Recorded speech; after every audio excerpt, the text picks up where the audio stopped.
The sun was shining down straight onto a cock. A human was on the bodysuit of the chicken, slowly dying. His name was Yusuke Sakanol. Two dudes were impressed by how he managed to wear that costume in this heat. I took the job because of the good pay, but he felt sick. His surroundings started to slowly turn cool. A girl with long black hair was approached by someone asking for her free time. She ignored him and was staring at a paper. The moment her eyes looked at our beautiful chicken, she looked like she saw heaven. He thought she was pretty and his heart was beating fast. A pretty woman doesn't solve everything because his sickness took over. Well, the woman started to sniffle up. His consciousness was starting to dissolve, having a heat stroke. He was profusely sweating and wondered if he was just going to die. But somebody was sniffing him. It was the woman from earlier, and she was sniffing his nice hot dog. She was in a weird position, saying how extraordinary it was. It had a strange ability to transmit through clothes, something that differed from those at her village. She got closer, saying she passed many people and she bit his ear. He smelt the best. It was just cold for him, though. He recognized it was the beautiful woman from earlier, and just as he expected, a pretty girl in his dreams. If it was a dream, his vision of his dream was there. Something stupid he could say that he would never ever say if not in a dream. "Will you marry me?" he said. Looks like he got reformed into a new person by the cold. He woke up still in his suit, then realizing he felt better than ever. But his surroundings were filled with nice water. A hat from the girl from earlier was on the floor. That person saved him, but it was all hazy, not wanting to be rude. He saw a paper and picked it up, a map that would lead him to where she wanted to go earlier. He stumbled upon a destination, and it looked like a very nice place, maybe. Posters of beautiful women were on the walls, and he opened the door. "Excuse me," he said before entering. He was confused on what a little kid would be doing there. This kid is dressed and they're attending a special event. She looked like the person from earlier, and it hit him that she might be the person's daughter. He slapped his own face, and the girl expected his arrival. The girl went up and hugged him, and he did not expect this outcome. She swiftly pushed him onto the ground, and nothing was within his expectations. She went on top of our boy, and she told him he was the man of her fate. He was given permission to do anything to Ginka. She belongs to him with every lock unlocked. He pushed her up and screamed. He was not into little girls, unlike Ava Chris Tyson. "Little girl," she said in a confused way. She tried to persuade him she was not a child, but that didn't work. She was going to say more until an older woman said for Yusuke to not come in the store because it was closed. Midori started to rush to Ginka and started to congratulate her for getting there, but she turned into a kid. Her arm was grabbed upwards and Midori gave her a nice frosty blow. "Snow?" Yusuke thought. Ginka was crying out loud and turned into a nice slender woman. She should be thankful that it wasn't in a forceful way, and asked what that thing was. That so-called thing ran to Ginka and held her hand, saying he wanted to see her again. A misty cloud started to envelop his surroundings and frost was growing on his hand. Ginka turned into her small form. How embarrassing. He was shocked she turned into a child, and Midori was confused too. 4 girls appeared when a door opened, wanting to throw a welcome party. She did come to the place but seemed smaller. Our boy should run because the girls were calling him appetizers and was looking delicious in quotations. Ginka blocked the older ladies, saying it wasn't for them. They were totally scared and thought it was her rebellious phase. Midori wanted to inform him that she applies to everyone here. They were all snow women and their feeding ground. His nightmares were just beginning, imagining being frozen and soon to be devoured. Ginka was confused why Midori told him this. She predicted that Ginka finally found it, because that's where she found her husband. She didn't know how this happened, but Ginka has chosen our dude. From there forth, they're pronounced husband and wife. Size difference looks interesting. Well, he just married such a beautiful individual and she wanted his care. Later on, he was surrounded by pretty women congratulating them on their marriage. Midori restated that they're now married. Furthermore, one of the girls couldn't believe Ginka graduated before anyone else.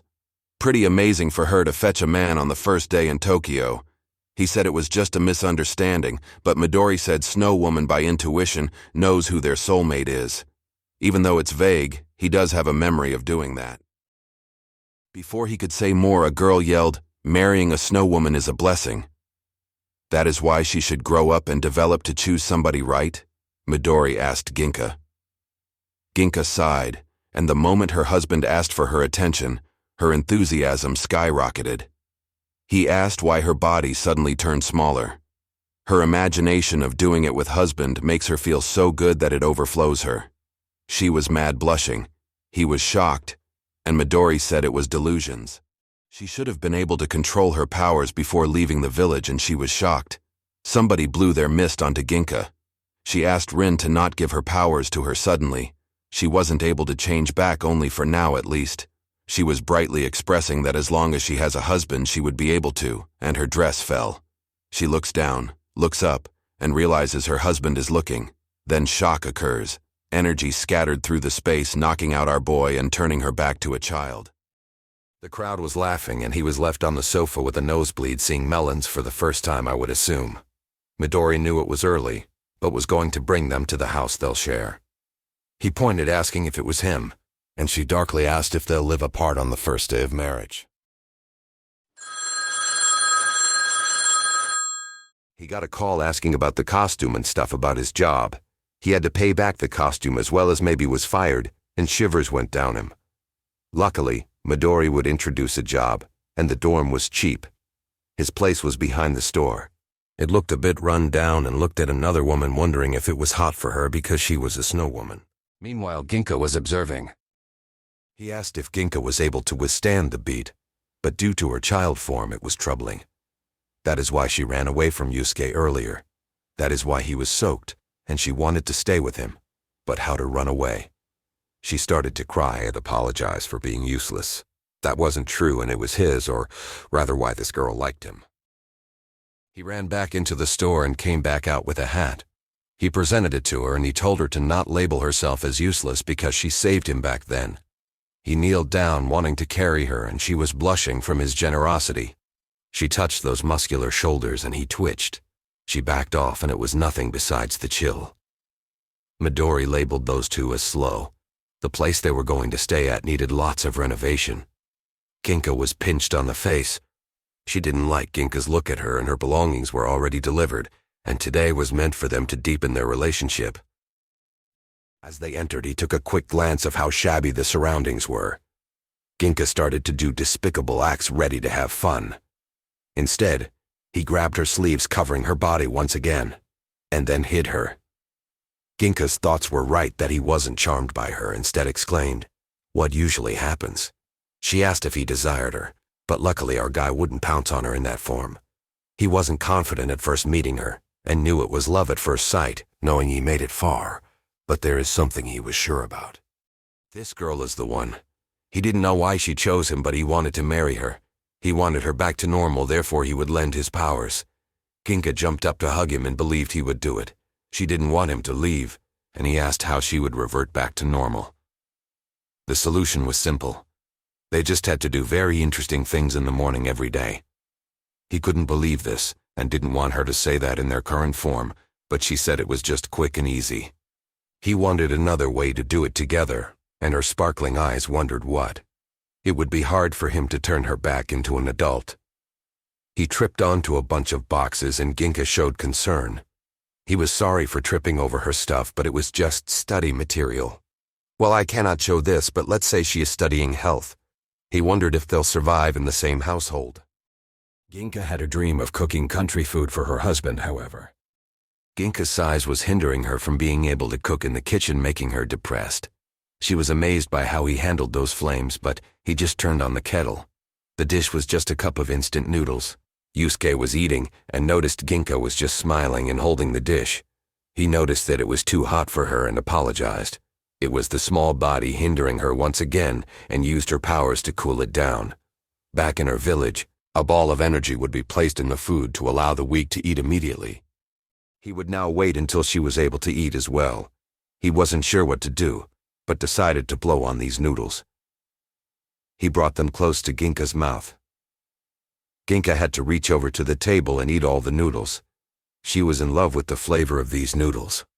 Her husband's breath really cooled those noodles down for her. It was their first meal together and is something to commemorate. His heart was racing, having struggles comprehending her words. She wanted some more and started to cool off those noodles. She was eager to eat more, just staring across the table at him. Yusuke asked if she was sleepy when she was trying to maintain composure. He decided to look for a futon and laid it out for her. Well, he decided to go to his place, but she called his title. She patted a part of the futon, welcoming him to sleep with her. There they were sleeping together on the futon, more like being conscious on the futon. He was wondering if it was all right, and she was just staring at his neck. He was giving himself the benefit of the doubt, and she had other things to say. "Is it okay if I lick you, husband?" she asked. He bolted up, stammering with his words, and she was talking about his neck. His sweat looked tasty in her eyes. He didn't take a bath, saying that it would smell bad, but she said it was all about the taste. She was cheating by using her puppy eyes, making him think that it would be good energy. Well, it begins with her licking him. It was cold and ticklish, but as long as he was helping Ginka, it didn't matter. Well, I will have to skip some parts, but his body heated up instead of staying cold. Later on, she says something has gotten big. He turns around and Ginka needs to learn how to pull her damn shirt up, and she becomes an adult again. The energy from Yusuke suited her, and their hearts were beating fast. She asked if he was aroused currently. Her hands were reaching the sausage and was teasing him. She asked if she was in adult form, he would embrace him. How bold of our guy to just flip themselves, and now he was on top. His body wasn't listening to him, and she happened to be ready to begin. However, her realization arrived and started to blush. Mist began to appear, and it hurt our boy. He became frozen in ice while she returned back to little form. Suddenly, her fatigue caught up to her. She hugged the frozen ice sculpture and decided to sleep with him. Yusuke was apologizing for pouring a drink onto a dear customer. A woman decided to calm him down by showing affection and decided to wipe the spill for him, asking him to not get upset. However, his boss, Midori, had other feelings. She decided to smash the wall behind him with her heels. She was kind enough to give him a job, and with this many mistakes, she was pissed off.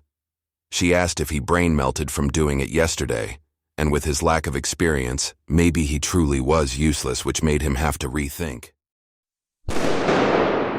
He was startled by these noises and was told the feeding was about to begin.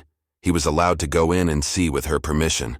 Let's just say the men and women were having lots of fun. The energy when doing it was needed, and Ginka was married, therefore she doesn't have to do that at all. He was startled, thinking if he didn't marry her, Ginka would be in the field of finding love. While he was there, Ginka was struggling to carry boxes, wanting to see her husband.